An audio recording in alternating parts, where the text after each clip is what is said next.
We'd ask that you'd please rise as Pastor Kate Bruns of the Augustana Lutheran Church in Elizabeth, Austed, and Rock Prairie leads us in our invocation. Let us pray.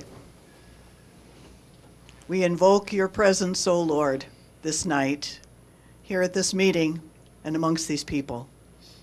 Bless the discussion and the decisions made. We look to you, O Lord, for wisdom to guide our city, the heart to listen to our citizens and discern the truth in what they say, and the compassion to respond appropriately. These leaders serve your city, elected by the community, appointed by you to be leaders, and the tasks set before them would become a burden without the support of our staff and under the inner strength and the resolve that comes only from you. We ask, O Lord, that you bless this meeting and the leaders of our community. In Jesus' name, amen. Amen.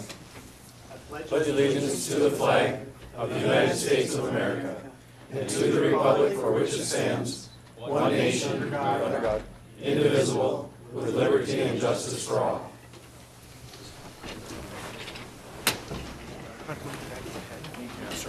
It's 5:30 on Monday, November 6, 2017, and I'll call this meeting of the Fergus Falls City Council to order, please. Roll call. Crawford. Here. Fish. Here. Gracious. Here. Weaver. Here. Thompson. Here. Arneson. Here. Steele is absent and Hicks is absent. We have a quorum.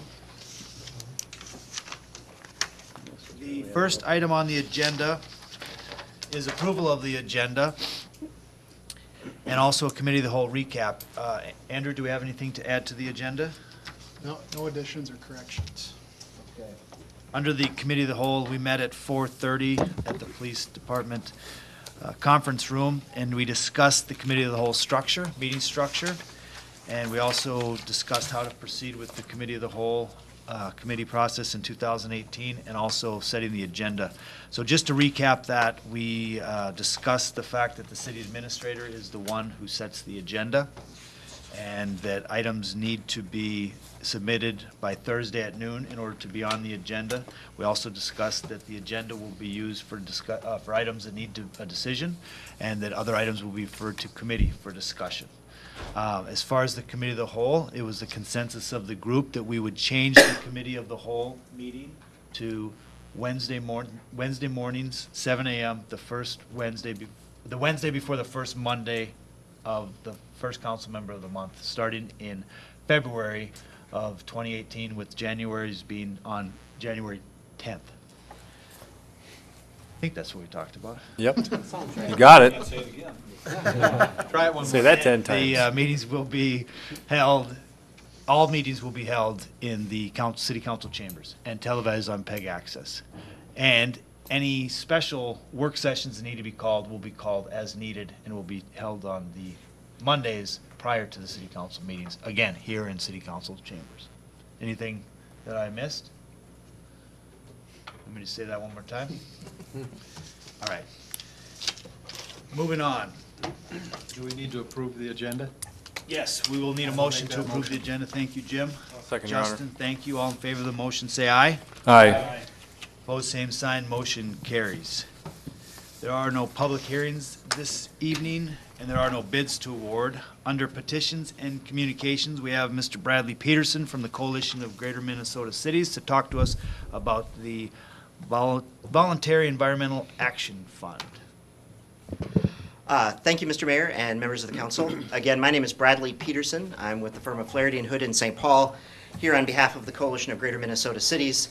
Last time I was in Fergus Falls was in August, and we had a great summer conference here. So thank you for all that the city did to host that. Very much appreciate it. Here today to talk specifically about the voluntary assessment in support of the Environmental Action Fund, a solicitation that was sent to all of our over 90 member cities. And so to give you some brief comments about the program, and then I'm happy to answer any questions about its purpose, its history, what we may do. 2018 will be the third year that we've asked for a voluntary assessment to support enhanced regulatory and legal program related to environmental regulation. What we have found over the last several years is the Minnesota Pollution Control Agency is being very aggressive on water quality standards and implementing water quality standards to protect Minnesota's waters. Now, obviously, all of us in this room, I think, share a commitment to making sure that our water is as clean as it possibly can be. However, what we see oftentimes is a disconnect between the process that the MPCA goes through to implement some of these standards and what they told the public they were going to do, a disconnect between the cost of upgrading wastewater treatment facilities and the actual benefit to water quality in a given water body. And so, as I said, this is the third year that we've asked for a voluntary contribution from our member cities to do an enhanced program. We've always had a lobbying program around environmental regulatory issues at the legislature, but we feel like we need some additional firepower in order to engage with this issue through the rulemaking process at the agency, through administrative means, and then also in the legal forum. And so last year, 47 cities participated in the program. That's over half of the CGMC's membership, and we had a goal of, and we raised about $150,000. And so that was last year. This year, we are again asking for cities to voluntarily contribute an additional sum in addition to their membership dues. In the case of Fergus Falls, it's about $4,778 or so. It's 35 cents per capita. Some cities contribute that exact number, some cities contribute less, some cities even contribute more than the recommended, and then of course there are some cities that choose not to contribute. The problems that we're trying to address are, in the case of the MPCA, some of the rules that they are passing related to standards we don't believe are based on sound science or good scientific practice based on nationwide standards. Some rules we think are incorrectly applied by MPCA when it comes time to put standards in permits. The overly restrictive limits place enormous costs on residents and businesses. Just two examples that I will give you in terms of communities that are looking at their permits being up and potential phosphorus limits that they need to meet. In the case of the city of Rochester, they're looking at a potentially $200 million upgrade to their wastewater treatment facility that, by their calculation, their engineers would result in a 2% reduction in the amount of phosphorus in the Zumbro River, which they discharge to. So $200 million for a 2% reduction in phosphorus. On the other side of the spectrum, in terms of size of community, you've got Osakis, which I waved at on my way by.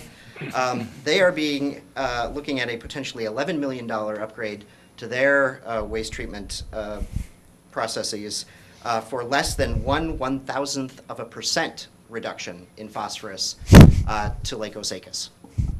And so as we look at the costs of these standards, there are some very pertinent questions as to whether the benefit that we're getting from a water quality perspective matches the costs that are being put into these.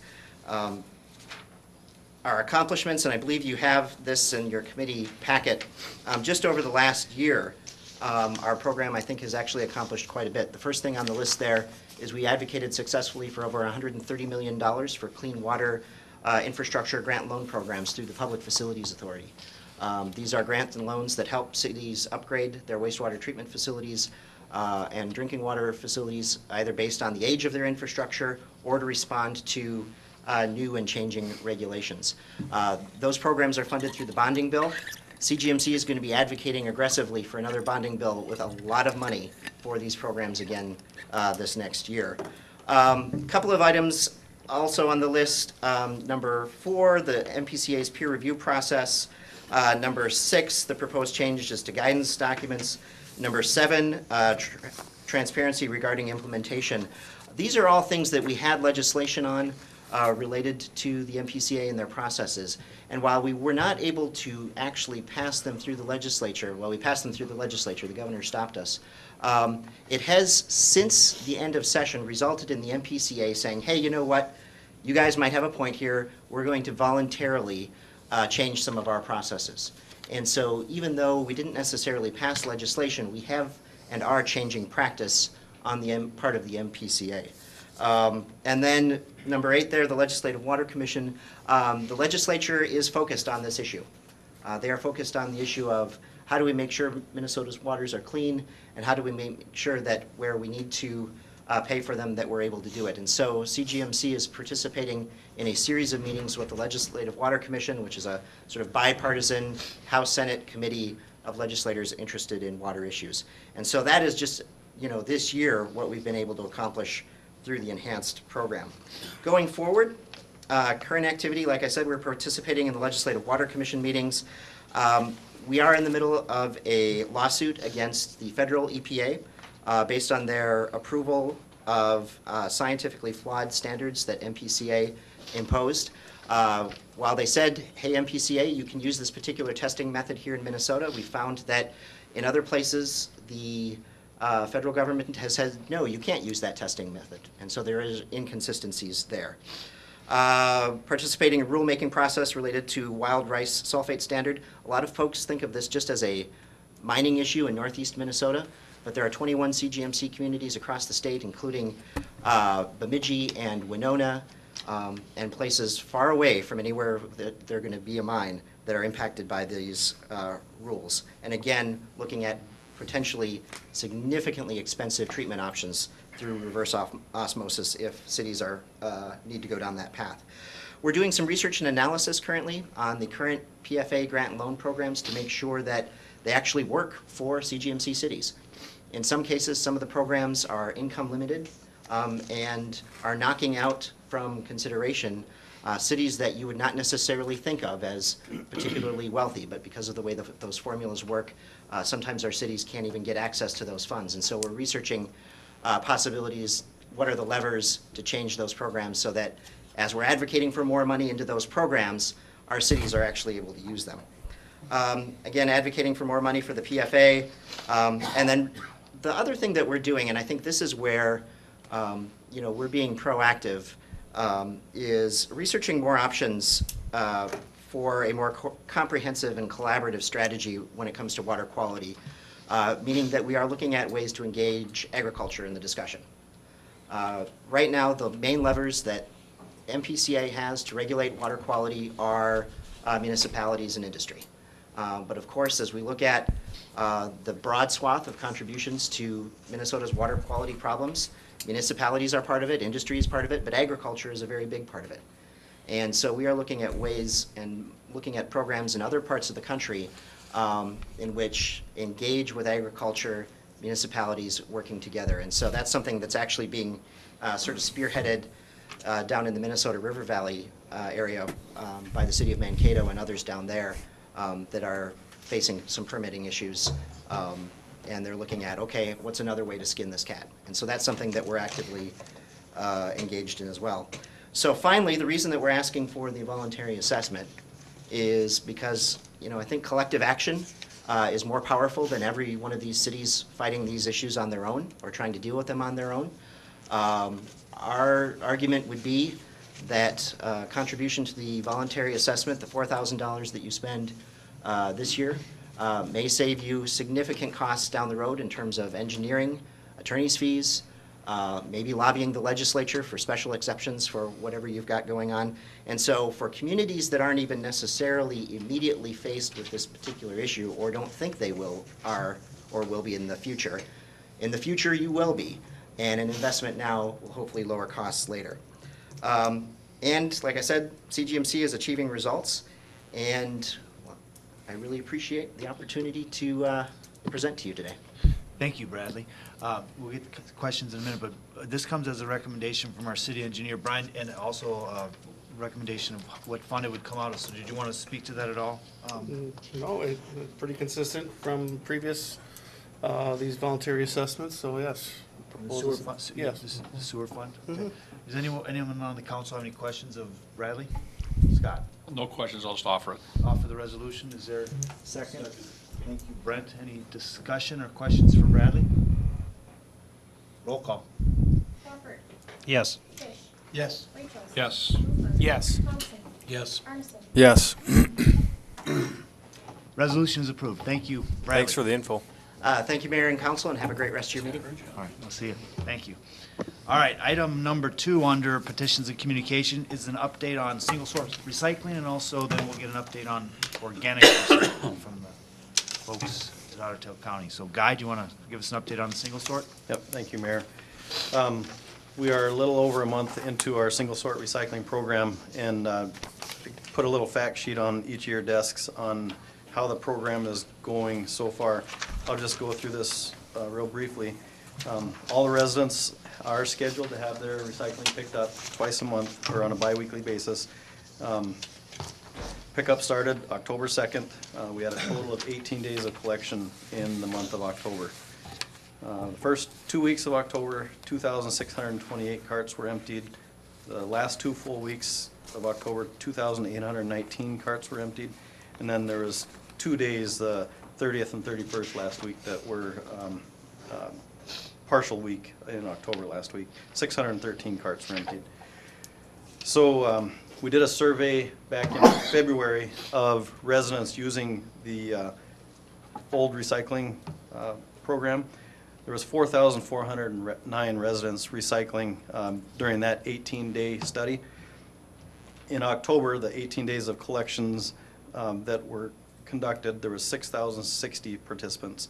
So from February to October, our new program, we had a 28% increase in participation in the residential recycling program. So pretty significant. I think what the goal was 25% to get to that point, and we're there already, and we're gonna probably see that number increase even more. As you can see, the first 2 weeks, we had the 2,628. The next time the route had gone through, the next time those people were able to put their carts out again, there was already about 200 that decided they were gonna start participating. So we expect that number to continue to go up. 73.58 tons of recycling waste was picked up. So that means that we did not spend $6,033.56 on tipping fees. So it's a significant savings in not expending the tipping fee funds. Also through October, we've expanded the program to include businesses. 103 business customers are currently being picked up as a single sort pick. And of those 103, 15 are multifamily customers. So we are out there continually adding more customers, more cans are being placed out there. So we expect that 5.86 tons of recycling material from the commercial businesses to also increase as more gets put out there and more picked up. A lot of people went into making this program ready to take off and implement. First two, Mark Toso and Kevin Ayler, they're doing the bulk of the work now in the pickup. They're the operators out there day in and day out. Rob Skibness, Connie Peterson, Lynn Olson, Randy Reamer, and Roxanne Giza.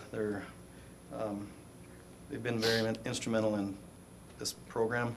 And then 3 people from Otter Tail County, Zach Fiested, Shannon Terry, and Aaron Head. They've also helped out a great deal in this implementation. So it's going well. I don't know if you have any questions, but we just continue to see this grow. I've heard nothing but positive comments to you and your staff, Guy, to Otter Tail County. So I think it's going extremely well. People are extremely happy with how it's going and appreciative of your efforts and the county's efforts. So I just say thank you very much. Tom, did you have a? So if I read this right, in October, we kept 80 tons of recycling out of the landfill? Yes. Wow, that's awesome. Either out of a landfill or being taken to Perham to the incinerator. Yeah, wow, that is great. Yeah, great program. Keep up the good work. Thank you. Thanks. So Aaron, who I mentioned from Otter Tail County, he is an intern working with Shannon on the recycling program. He's here tonight. He's going to talk about the organics recycling that was asked that we look into a little bit last month, so. Thanks, This guys. is Welcome. Aaron Head. Welcome, Aaron. Hi, everybody. As you said, I'm Aaron Head. I'm here with the Green Corps with Minnesota. It's an AmeriCorps program that's only in Minnesota, so, and you guys are, well, not you guys, but the county got lucky enough to have me, or at least I like to think. My main project is to work with people like Lynn and try to get multi-unit recycling program off the ground and really target those and make those efficient because they're really hard to get done in our industry, in the waste industry. But my side project, just because coming from somewhere that I've gone to school and I understand what we can do with our waste now, as we're talking with wastewater and recycling, the next thing you guys can do is really try to target the organics fraction, which I have in, hopefully the handout made it to you guys. I'm not really sure how it gets there, but it does. There's a 31% fraction on average, what the MPCA is projecting, that is of your trash, 30% of it is organic material that we could be composting, turning it to soil.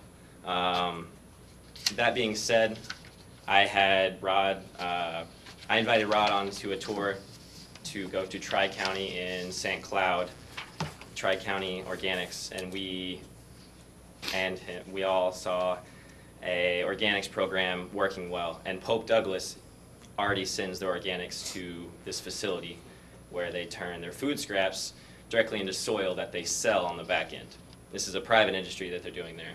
And after talking to Lynn a little bit and finding something out, I found out there's a grant opportunity for greater Minnesota cities that offers up to $250,000 with a 25% in-kind match, similar to how you guys got your carts. I don't know I don't know enough about it to talk about it, but similar program.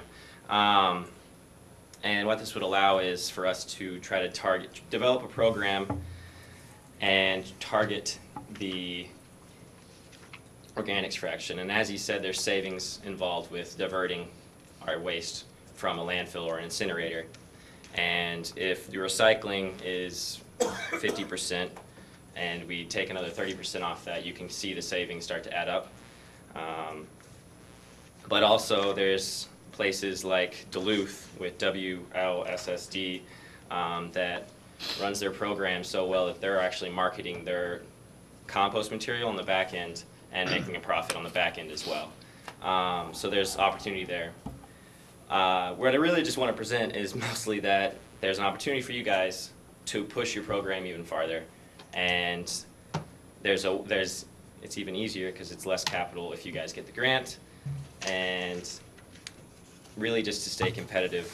And something I see everywhere, and the instructors always tell us at where I used to go to school, is that sustainability projects are just starting, and they're gonna always keep expanding and expanding. Recycling is just now getting to you guys. It's gonna be 5-10 years before all of the neighboring cities and maybe you guys have a composting recycling program or a composting program. So really I'm just trying to present an opportunity for us to get ahead of the curve and for you guys to save some money as well, potentially. I can't really say that thoroughly, but what the development of the site would be the first huge expense, and I have bullets here that Pope's program is kind of 1 to 2 years out from really being established and allowing us to try to piggyback on their program and send our organics to them, which is going to cost, because we're going to have tipping fees associated with that, and also you're going to be shipping, so you're going to have fees with that as well. And you'd have to build a transfer station to store your organics so you could collect all of them and then ship them in one swoop. So that's one idea with the site development, or you could go with building your own compost site. The site would be, it does have restrictions and stipulations associated with it, but really you just have to basically protect the water. That's what it all goes down to. That's another story entirely. And after we would develop the program, the site where we would send the organics, we'd look into developing a pilot program, which would target schools, hospitals, and restaurants. which are the largest, usually the largest organics producers. So you're really just going to target those. Those are easy gets, and to really divert those. And also along with that, you'd grow from that point, set up drop-off sites, kind of like what you have the recycling recycling drop-offs, but it'd be your guys's, it'd be the city's drop-offs. And then from there, you'd grow to maybe even curbside, and that's something that would be incremental, as I said, and this isn't necessarily going to happen lickety split. It's going to be 1, 2 years, 3 years maybe of development, because organics is kind of gross sometimes. You know, you don't, that nasty fraction of the garbage that smells, it's the organics. So it's not going to stink any worse, but it's not going to smell nice. So it's really, there's an opportunity. Really, it's my main point I'm trying to drive home. And yeah, I think that's, oh, also, it's always nice to, if you took that 31% with the recycling and the incineration, that's all being diverted from the landfill, which on the waste hierarchy is better than going to the landfill. So you're kind of competing with California in a way, and everyone in the waste industry knows California is like the best that they're like goals of 90% diversion rate from landfills, and so it'd be awesome to compete against that in the Midwest. That's just a fun fact, but yeah, I think that's everything. I really appreciate you guys listening. Thank you, to me babble. Aaron. Anyone have any questions for Aaron? I just got one question for Guy. But Yeah, go ahead. so back to, I guess, kind of ask the question before we'd asked you. You had asked us if we had any questions. I got a question for staff or for folks on this recycling. Is there an ask that you have for city residents in the first month of doing it? Is there something you're seeing that is incorrect or that we could help out in the pickup phase? Yeah, if we could change one thing, it'd be that the residents make sure they put the cans about 3 feet separate from each other. The refuse and the recycling is picked up the same day, and we're still seeing a lot of cans just tucked tight side by side. So 3 foot separation is what we'd ask. Oh, and set out by 6 a.m. Yep. Thanks. Thank you both for everything. Thank you, Aaron. Thanks, Guy. Yep. Zach, Auditor County, thanks for all your cooperation and help. One thing in relation to this organics recycling, the grant was mentioned. There is this window. It opens in December for this grant. Just leave it up to you if you want to pass a resolution to apply for this grant. Otter County would apply for it on our behalf. There's a lot of homework to be done before we would implement a program like this, but the grant funds, the application window is opening in December, so it would be a matching grant though, so we would have to have funds to match. That's the 250,000. Yep. Is it 25% match? Did I hear that right? In-kind match is what 20. I've read on the grant applications so far. But yeah, there's a lot of discussion that's going to need to be held before we go into this, so I can see it being something we go through at a work session. Sure. I think that is a good topic for a work session before we Yep. talk about resolutions here tonight. Yeah, that's the only thing that we have in the budget for this next year, so. I think we could look at that, if it is in kind, and what that would mean, or if we're talking about a transfer station versus a site development and all those things. But I think maybe we could dive into that at a work session, so we could, maybe we'll ask you back, Aaron. Okay, that's perfectly fine. All right. Thank you. All right. On the open forum tonight, Michelle Anderson is here from Springboard for the Arts, along with Otter County Historical Society for an RTC salvaging proposal. Michelle, take it away. Thank you, Mayor Shire and councilmen and staff. My name is Michelle. I'm the program director at Springboard for the Arts, and I'm here with my somewhat annual out-of-the-box request regarding the RTC. And I guess the theme tonight is recycling. So we we wanted to get on the agenda tonight knowing that phase one of demolition of the RTC is potentially within sight, and I understand the bid has been postponed until January, but we did want to start a conversation about the possibility of working with the city. So Springboard for the Arts and the Otter Tail County Historical Society to salvage some of the objects that are in these different phases of, and specifically phase 1 of the demolition plan. We think it's a great opportunity to save some of these objects and create a innovative program to invite artists to repurpose some of these objects.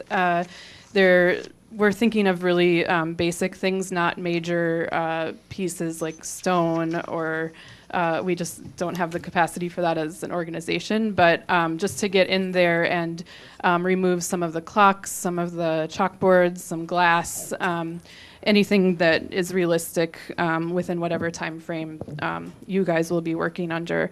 And we would be willing to store these objects and then work in partnership with the Historical Society, and if there's a representative from the council or staff that want to come up with some kind of a proposal process for artists to create something new from these objects.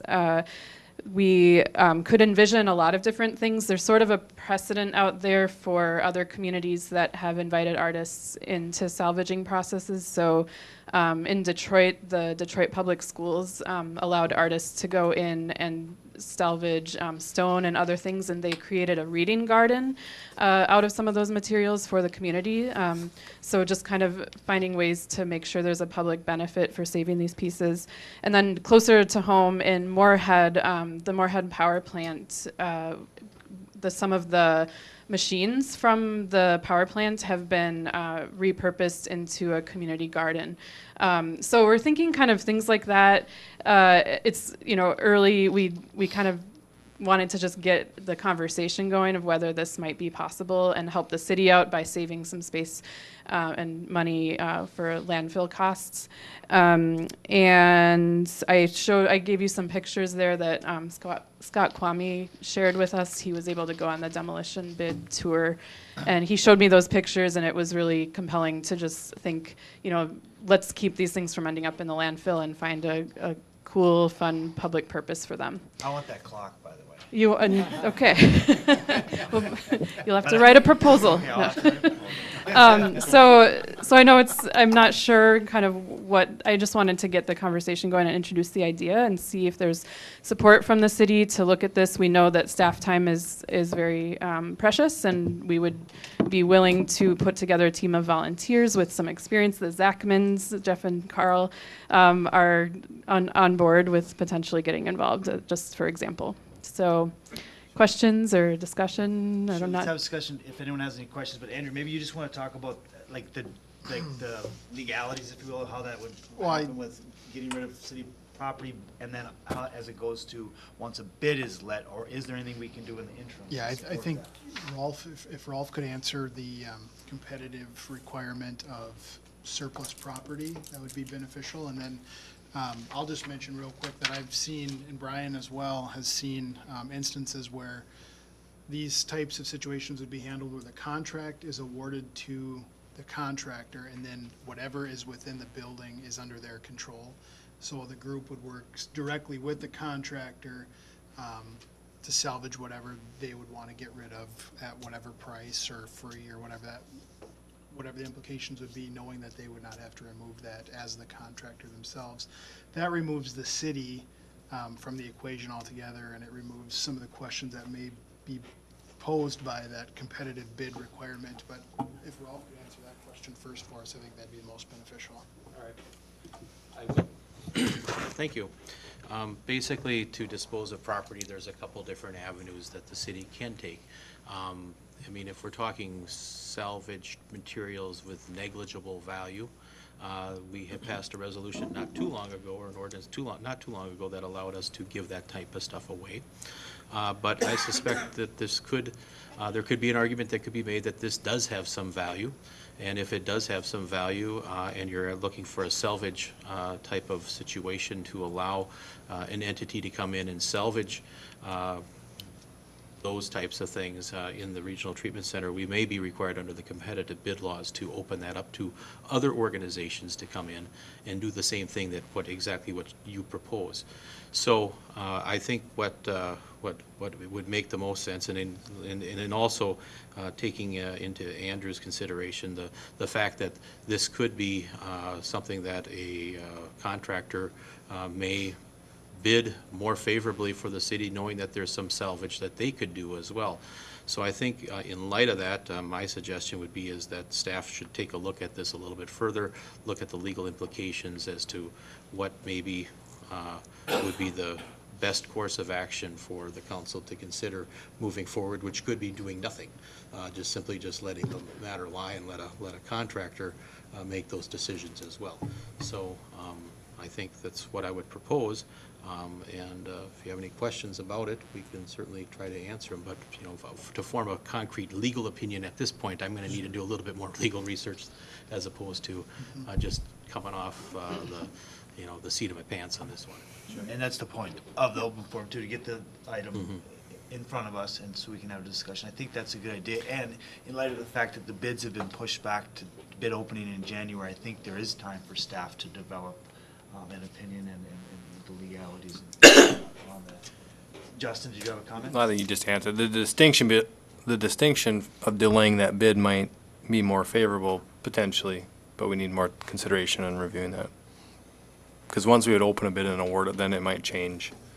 As I understand what Andrew said, then it might change on some of the options that we would have.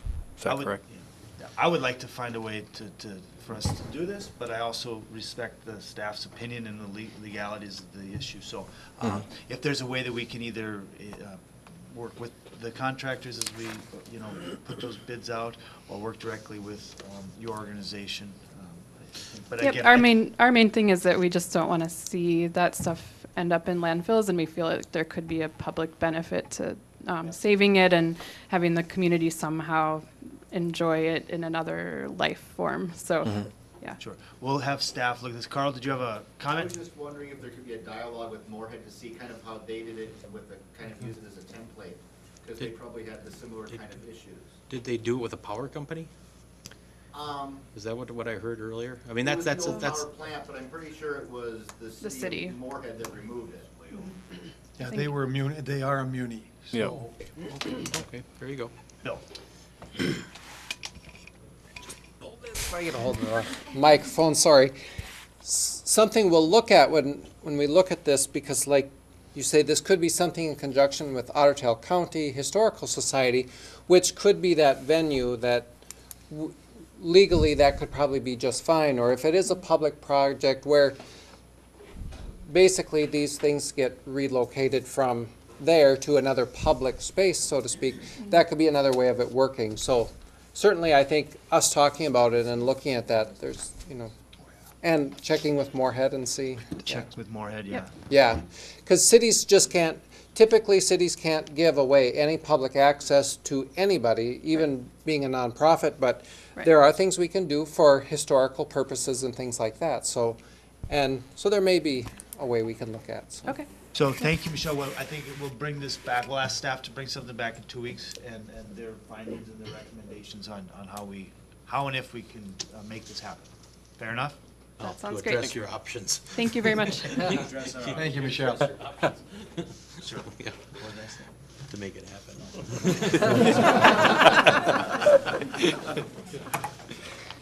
All Mayor's right. Optimistic.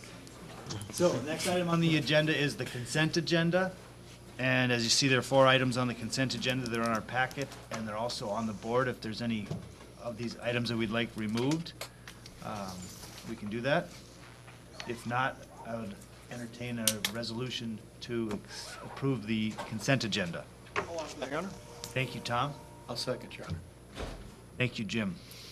Roll call, please. Appert. Yes. Fish. Yes. Rachel. Yes. Hooper. Yes. Thompson. Yes. Ferguson. Yes. Resolution is approved.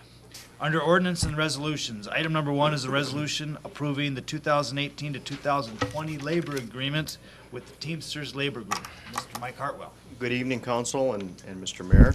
I bring before you tonight 3 resolutions. The first one is a resolution to approve the Teamsters contract. It's a 3-year contract that we've agreed to.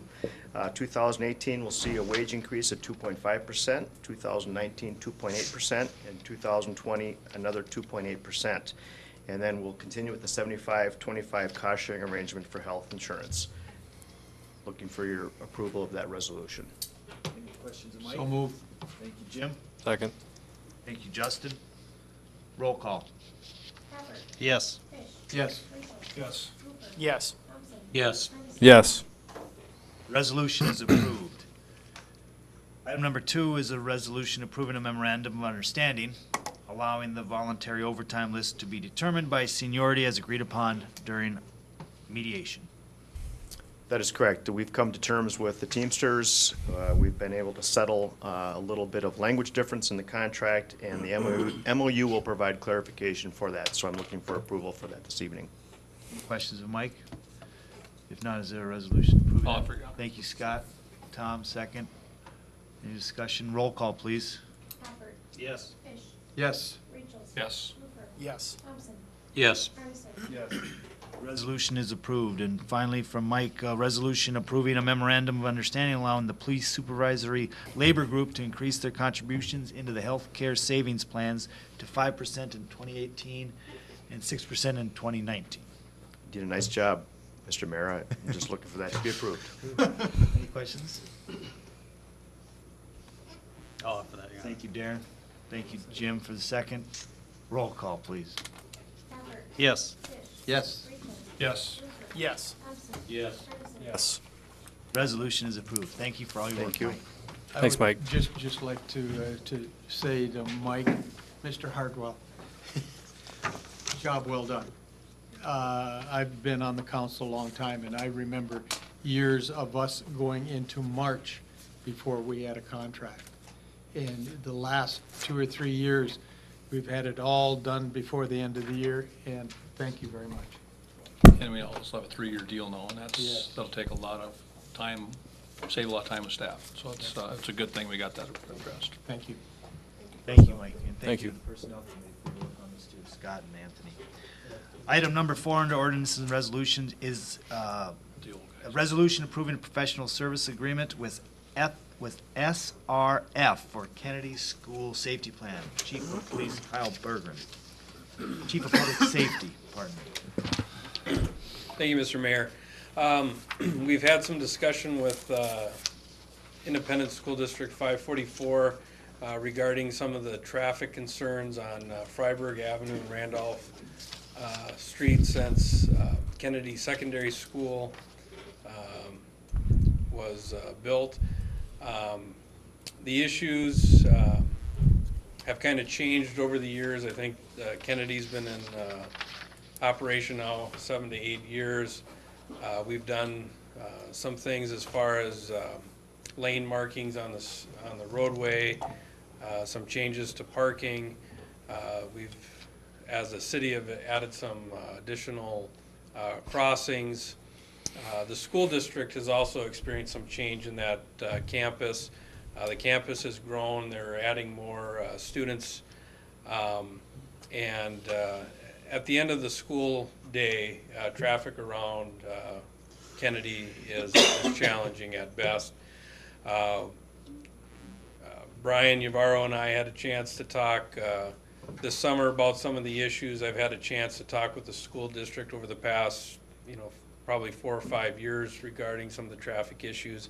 I think we're finally at the point where it's probably best to engage a professional traffic engineering firm or traffic consultant firm. So there's a proposal before you to engage SRF for that traffic study around Kennedy Secondary School. Total cost of the studies, $25,000. It's $24,800 to be exact. The school district has agreed to pay for 50% of the study, and we would pay for the remaining 50% of the study. And there are some funds available through our MSA accounts. So that's where the funding for the study on the city's half would come from. Anyone have any questions of Chief Bergren? I'll offer it. Scott, thank you. Second. Tom, second. Any further discussion? Roll call, please. Yes. Yes. Yes. Yes. Yes. Yes. Resolution is approved. Item number 5 relates to the former dairy property. We have 2 resolutions and a motion that we will entertain, but before, Steve Erickson, do you want to step up and give us an overview, or if we can take each one of these individual, however you'd like to do it? I'll give you an overview. In your package was a short memo I wrote about this regarding we'll start with the LCCMR. I believe it was 2 years ago, LCCMR, which is part of the state of Minnesota Legislative Citizen Commission on Minnesota Resources, funded by the 3/8% sales tax that was adopted a few years ago. In any event, the city applied for grant funding from them specifically to be used on the dairy site, and miraculously, the LCCMR approved a $600,000 grant when $500,000 was requested on a first-time application. The money was to have been used by June 30th of 2016. There was ability to extend that for a year, which was done, which would have been 2017. I'm sorry, 2017 the first time, and the ability to extend to 2018. The due diligence on the dairy site is moving forward. We're expecting to have a report done at the December 18th meeting of the City Council. So at that point, the City Council will have a decision of whether they want to proceed to try to purchase a property, whether they want to cancel the transaction, and or whether they want to try to negotiate it. In order to protect the city in the event that they want to proceed and or negotiate it, something has to be done with the LCCMR application, because as we sit today, I don't believe there would be enough time by the time of a closing of a property to be able to do the required things before the LCCMR funds expire. So the first thing I would like to see done is extending that application for another 2 years. So in the event that the city does go forward, they have the ability to be reimbursed $600,000 of the $1 million purchase price. The second issue that affects LCCMR is when the application was originally made, it was based on the assumption that the value of the area to be encumbered was going to be $1 million. And there was a calculation done that said, well, $1 million is equal to 16.6 acres of land. So that 16.6 acres is sort of stuck in the memory of LCCMR. And and that land cannot be used for activities beyond the buffer, bike paths, river access, and so forth. That leaves 12.2 acres of land that could be used for redevelopment. If the city goes forward with the property, and if they want to redevelop the property, they will generate more money back into helping pay for the cost of the site and or eventually into property taxes coming off of it, if there's an ability to have a larger portion of the site being redeveloped. As we have spoken with various different people about it, the alternative to changing and reducing the size of the developable portion of the land encumbered by LCCMR would be to slide the area encumbered by LCCMR theoretically onto Barefoot Park. Barefoot Park is roughly 4.2 acres. As it sits, it's essentially undevelopable other than to have an access road that goes back out to St. Andrews. So roughly 4 acres of land could be substituted onto the dairy site if we can change the boundaries of it. Well, that means still changing the agreement with LCCMR. It's a significant amount of land. It significantly impacts the future value of the property of the dairy site for redevelopment, and significantly impacts the amount of property taxes that could come off of it. So I guess I would like to be able to make the changes, or at least have the discussions with the people at LCCMR to see if they will accept that alternative. Okay, so we have two issues relating to LCCMR. Just a question to Steve. So it's a park now. If it were put into the potentially to be used for the trails, that the LCCMR buffer zone trail, it doesn't tie our hands necessarily to any, it increases the use, and increases land that could be developed on the 28.8 main. That's correct. It still would remain a park. Right. For all intents and purposes, it remains the same use as it is today. Any structures that are today could remain. It wouldn't need to change anything. All it does is gives us 4 extra acres that we could redevelop on the dairy site. That's the way that I believe is it reads, and I guess I'd like to get confirmation on that. And, you know, interestingly enough, I was thinking about that. You know, if you continue what is the real value of that property? And it's for looking at the river. You can't really do anything else with it as far as it, because of the geography and shape of the site. It's so irregular that maybe you have barefoot water skiing competitions again, or as many other cities on rivers do, they have rowing clubs. Why couldn't you have a rowing club and use the existing viewing stands for something like that? So anyway, reusing it, and currently right now it has no access and pays no property taxes. Sure. So that wouldn't change in this. Okay, so let's go to. No, but you would be paid by LCCMR Right. for a portion of it. Right, but it doesn't change the use of the property as No, it currently not is, to my or has knowledge. been in the past.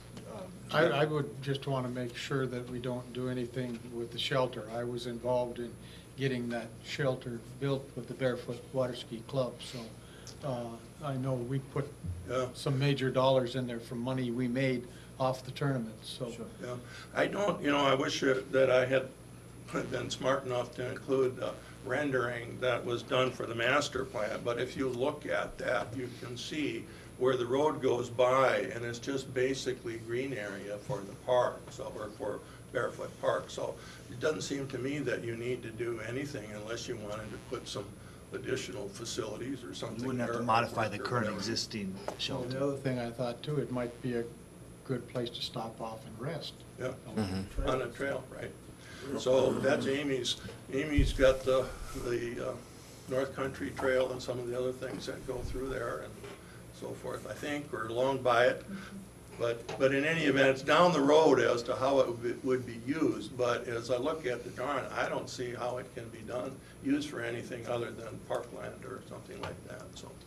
So let's take action on these two separate LCCMR issues. So the first one would be a resolution requesting legislative action to extend the dates for the LCCMR grant funds. And there's no financial implications that's simply just asking for the date to be extended for 2 years from Right. 2018, or from 20.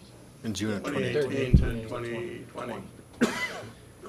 Brent, did you have a comment? I'm gonna vote in favor of it, but just to let them know, the only reason I'm voting in favor of it, because if I'm not in favor of the purchase of the dairy at this time, but if it goes through, I don't want to lose the money. But the point is I'm still not in favor of it going through at this point, but the only reason I'm going to vote in favor of it is if it goes through, we can't afford to lose the $600,000. Good point. Any other, well, first of all, do we have a resolution? Does someone want to offer that resolution to request? Thank you. I'll offer it. Tom? I'll second it. Justin, okay, now is there any other further comments before we vote on this? This is just extending the LCCMR funds for 2 years. Roll call, please. Pepper. Yes. Fish. Yes. Rachels. Yes. Hoover. Yes. Thompson. Yes. Carson. Yes. The resolution is approved. And the second item related to the LCCMR that we just discussed would be to modify the boundaries to include Barefoot Park. And again, I think back to Brent's point, all we're doing is allowing ourselves, in the event that we purchase this property, more developable land on the dairy site. So, or I'm sorry, on the 28 acres. Do you think we need to include the discussion about making sure that the Structure? current structures are to remain? So it's clear? Yeah, I would like to see that, yes. To modify that, just to have that part of the discussion, and then just, I guess, make sure also that there are no restrictions on that parkland, right? Just double, make sure that there's, Move to keep the structures and maintain them. to include them in the. And to include them. In the LCC. With that, I'll offer, Your Honor. I'll second. Second, Jim? Yes. Any discussion? Roll call, please. Butler. Yes. Fish. Yes. Richards. Yes. Rupert. Yes. Thompson. Yes. Ferguson. Yes. The resolution is approved. And the final item, I believe we talked about 3 weeks ago, but we didn't clarify, did we set forward the application process? No, it was just talked about. And what I would like to, we talked about the revolving, cleanup revolving loan, the fact that the state has the money. They seem very eager to be able to put that money out. It was set up originally as a loan from the federal government and from the EPA. And apparently most cities looking for money are looking for grants, they're not looking for loans. So when we had the conversation with them, they said they could be very flexible, and flexible to the point of in interest rates, term of it, perhaps the ability to have it become a grant if development occurs, and so forth and so on. Again, it sort of goes back to the same issue that Councilmember Thompson mentioned, is can we start looking into these things before you've made a decision on it, so that if you do make a decision and you go forward, you've got the ability to pursue some of these things. And primarily, my interest is to find out what would they really do when you're in negotiations, because we can't really have negotiations with them without an application. Eventually, the application would require an appraisal. The application totally would then go to the EPA for final approval. But what we would be trying to do is negotiate the terms of the deal subject to those things occurring. So you wouldn't do the appraisal, unless you knew you were buying the property and so forth, but you'd just be making the application. And when you think of an application, it's not a form where you're checking things off. It's narrative about how are you going to do this, how are you going to do that. So we're talking, 2 to 3 months of work to do that, and it seems to me that if we start it, doesn't cost any money, can we start it now? And this will be a, like you said, a give and take back and forth with the deed to just to Right. get the information that they need and to start the process, so that if we, so we'd have the time of the task force and the committee into it. That's basically right now what we'd have into it, so. I would be in favor of that. I just got one question, Steve, is for the appraisal, would we have to do another appraisal, or could we use the appraisal we used from the LCCMR? The appraisal was done, actually, I think it was finished in January of 2015 or 16, 2015? 16. And it was never completed. However, there's three appraisals that are needed that could be combined into one. In my understanding, in order for a municipality or a government entity to purchase property, an appraisal is required. So that's the first instance. The second instance is if you are going to apply or you're going to receive the LCCMR money, you have to have an appraisal showing the total site and how much the encumbered area is worth to justify it. The third would be if you actually do make an application, and a complete application on this particular loan, you have to have an appraisal again of the property before and after and so forth. My thinking is that you would use the one appraisal, take the information that's currently there and update it. So you're not doing 3, you're doing it once. Okay, thanks for clarifying. Any other question? Do we should get a motion on the floor for this, Justin, was that? I'll offer it, yeah. Second? Second, Tom. Any other discussion? Any other question? Amy? Just a note on both of these actions. Typically, it works long-term much more smoothly if the staff who's going to be administering ongoing reporting or requirements of the applications to be engaged. And for instance, LCCMR, to date, Gordon Hajdukovic is the designated staff contact with staff at LCCMR. It's in our timeline to transition that contact as he moves towards retirement. But at this point, he is the one designated communication point for that grant application. And then moving ahead with any deed funding, there's always ongoing multi-year reporting requirements which would come out of staff. So to understand what the application is based around, it's just typically good practice to have the staff person engaged at the front end.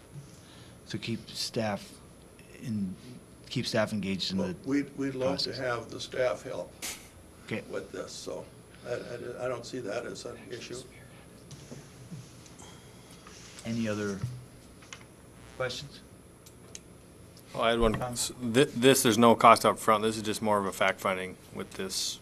Yeah, I know the cost comes when you start having an appraisal done. Okay. Right now, we're talking about is staff time and our time preparing the information and phone calls and whatever. Any other discussion? All in favor of the motion, say aye. Aye. Opposed, same sign. Motion carries. Thank you. Thank you, Steve.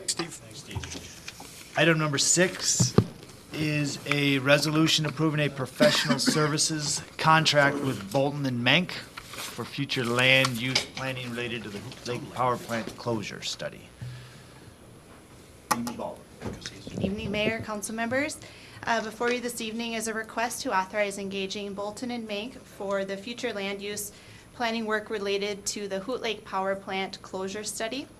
Back in October of 2016, you'll recall the city was awarded a Federal Economic Development Administration grant in the amount of $55,000 to fund work around the study of the upcoming closure of the Hoot Lake Power Plant. A team has been meeting over that time to identify a work plan that would help prepare for that closure from a community standpoint. Task 1 identified was an engineering and infrastructure impact study, which is underway with Bar Engineering currently. Task 2 was to conduct an existing land use study for the geography defined within the grant application, and that was completed internally by city staff. And step 3 would be a future land use study, which is the current action requested under consideration this evening.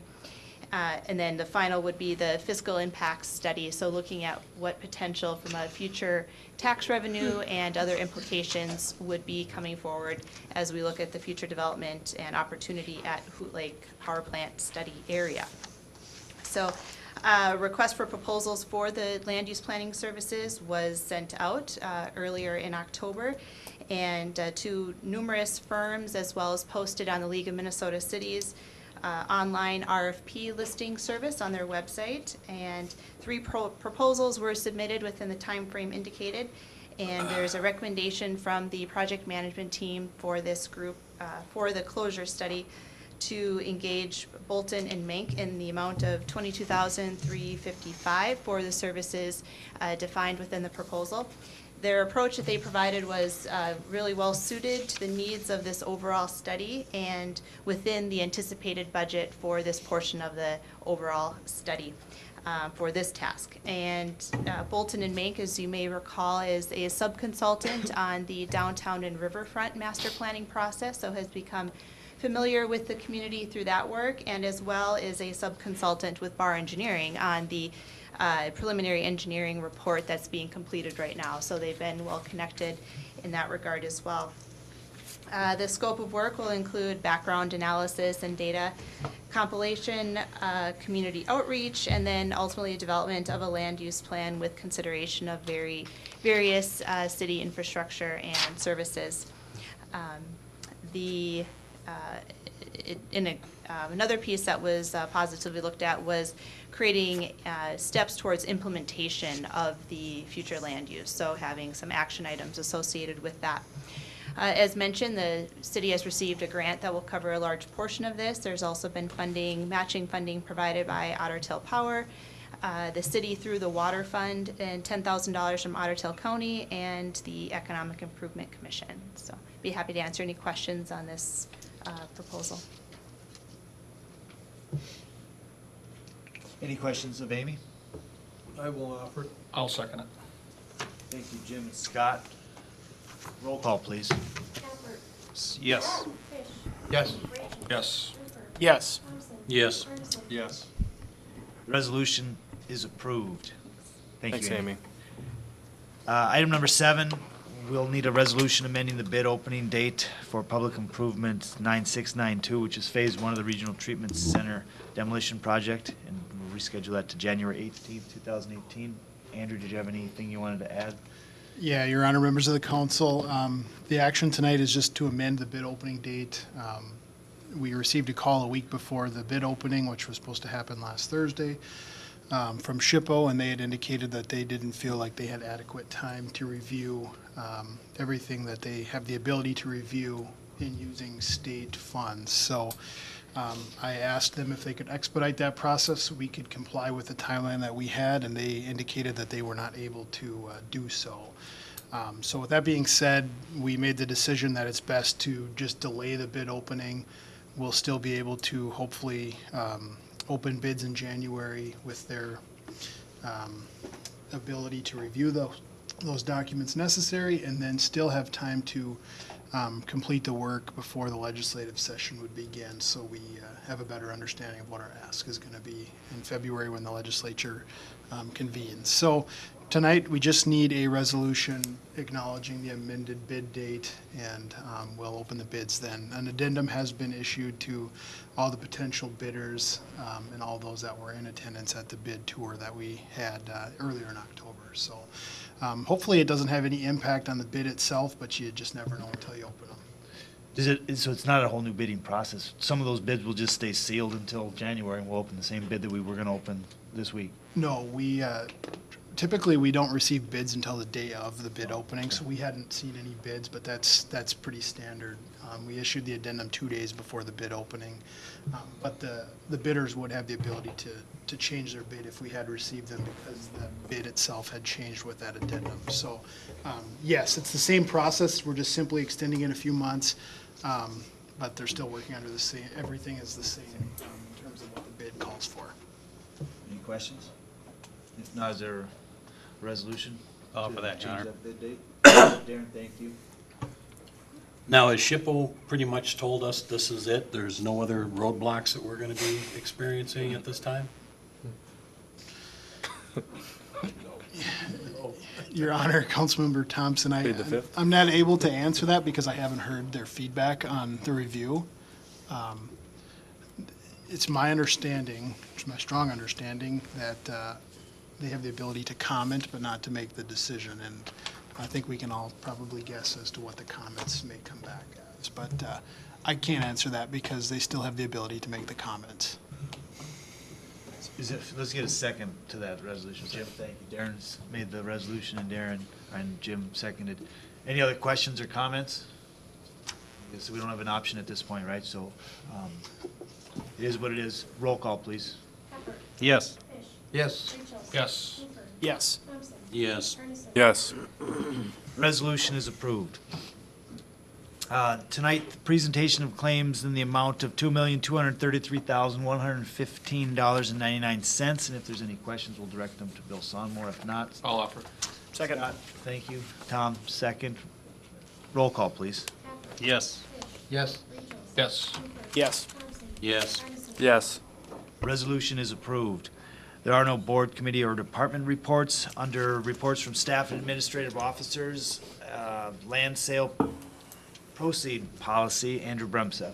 Yeah, Your Honor, members of the council, at the last council meeting, Councilmember Speedall had brought up the idea of establishing a policy that would dictate that any land transactions that the city would take place in or sell, the funds would be put into a pot of money to be spent in the downtown riverfront area. I had a chance to just think of what the implications of that policy, and my recommendation this evening is just simply that there's really no policy that's necessary, because the council has the ability, anytime they sell land, to dictate where that fund funding is going to go. And I think by creating such a policy, you may be handcuffing yourselves or future councils in the future. And one of the things I was thinking about, and I used as an example in my memo, if we were to ever sell, let's say, the Public Works shop where it currently is located, it would likely be because we need to build another one, and we're going to need to use those funds, you know, towards that end goal. I'd hate to have a policy on the books that we would have to differ from to make exceptions for things like that, because that policy, as proposed by Councilmember Speedall, would indicate that because we sold that property, the funds would have to be diverted to the downtown riverfront area. So I just think that it's unnecessary to have such a policy, because you have the ability to decide on a case-by-case basis where those funds are going to go. So if your priority or your desire is to use the funds downtown, you can accomplish the same goal without a policy. And just simply because you don't know when the priorities of the city are going to change, and you know, it's not good to just continue to change policy to fit a certain priority at that time. So my recommendation is that we don't have the policy, and the council continues to look at these things in the rare event that they do sell lands. Any questions? Thank you, Andrew. Yes, Brent. I do agree with both Spidall and with Andrew over here. But I would like to see, because we've got this whole thing going down where we could end up doing a lot of things that could end up riding on the backs of the people of this town. And I understand his reasonings for not wanting certain properties to be automatically thrown into that, and that makes sense. But I would like people to think about it when we are selling these properties, that instead of putting them in the general fund just for anything that the city needs to have at this time, if they're really wanting to go forward with this downtown master plan, they need to start thinking about where the money's going to come from, and think about it a little bit ahead of time instead of just taking this money and putting it into the general fund.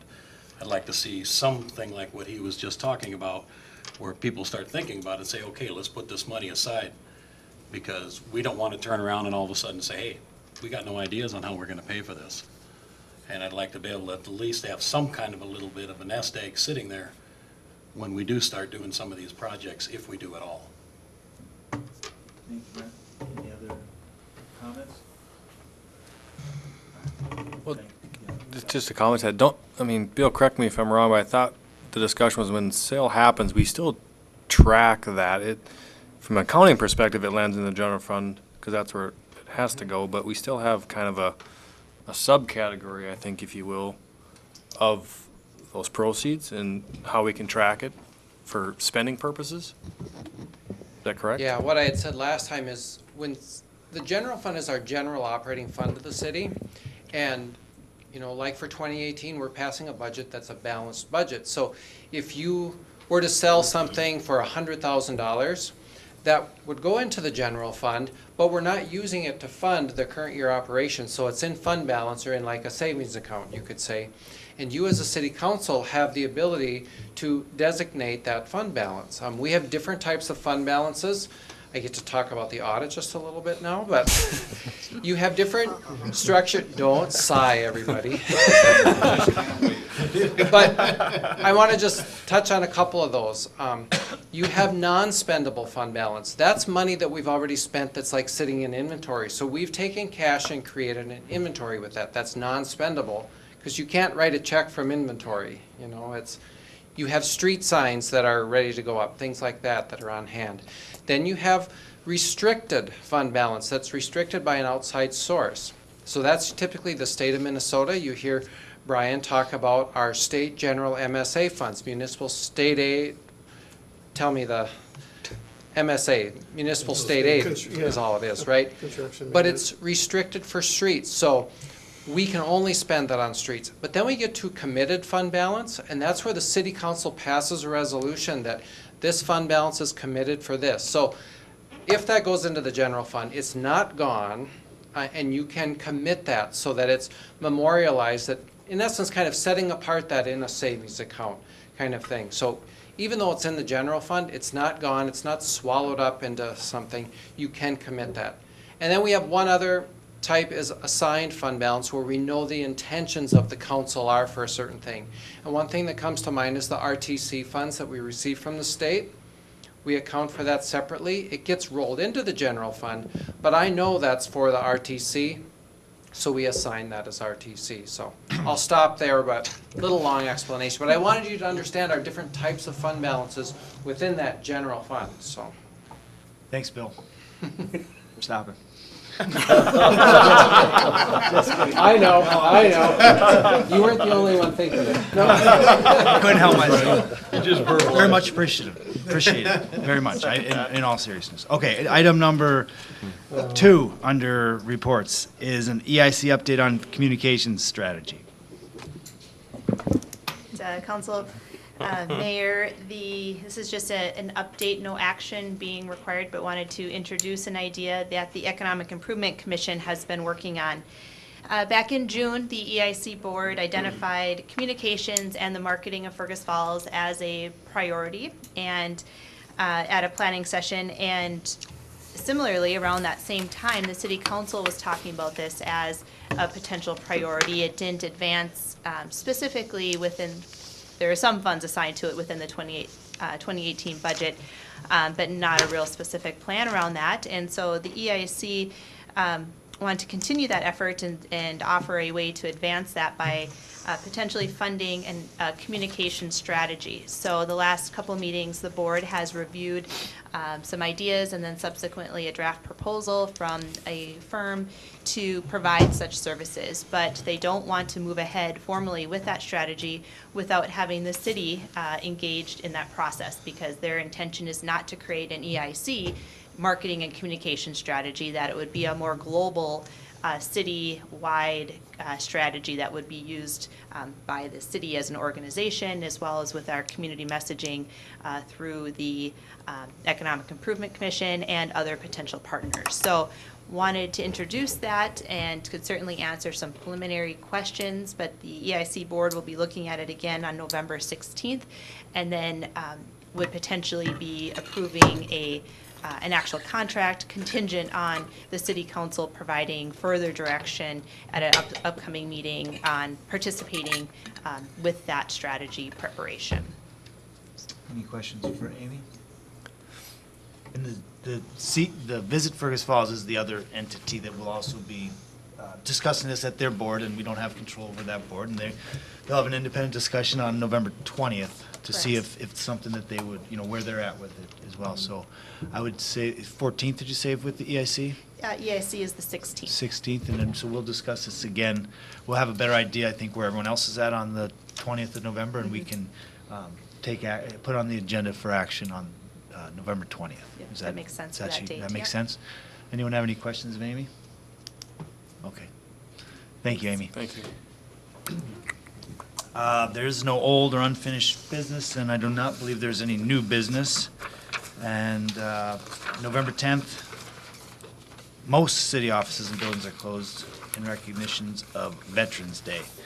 So, is there anything else to come before the council? Justin? Did you go over the November 7th? Did I just miss that? Oh, of course, I'm sorry, I skipped past went to the 10th. Yes. Lynn, Armory, I know you're not in charge, but you are the guru of election knowledge. So it's tomorrow's from 7 a.m. to 8 p.m. at the Armory, is the only polling place open for... Combined polling place for all 32 polling places within the county, or within the Fergus Falls School District. There's a school board election tomorrow. So we would encourage people to get out and vote. Anyone that would vote in the Fergus Falls School District at the Armory, again, 7 a.m. to 8 p.m. Okay. And thank you to our judges for their time to serve. And we're always looking for more. Always looking for more. Another election next All right, so get out and vote, everyone. With that, we will be adjourned. 4 to 30. Anybody running?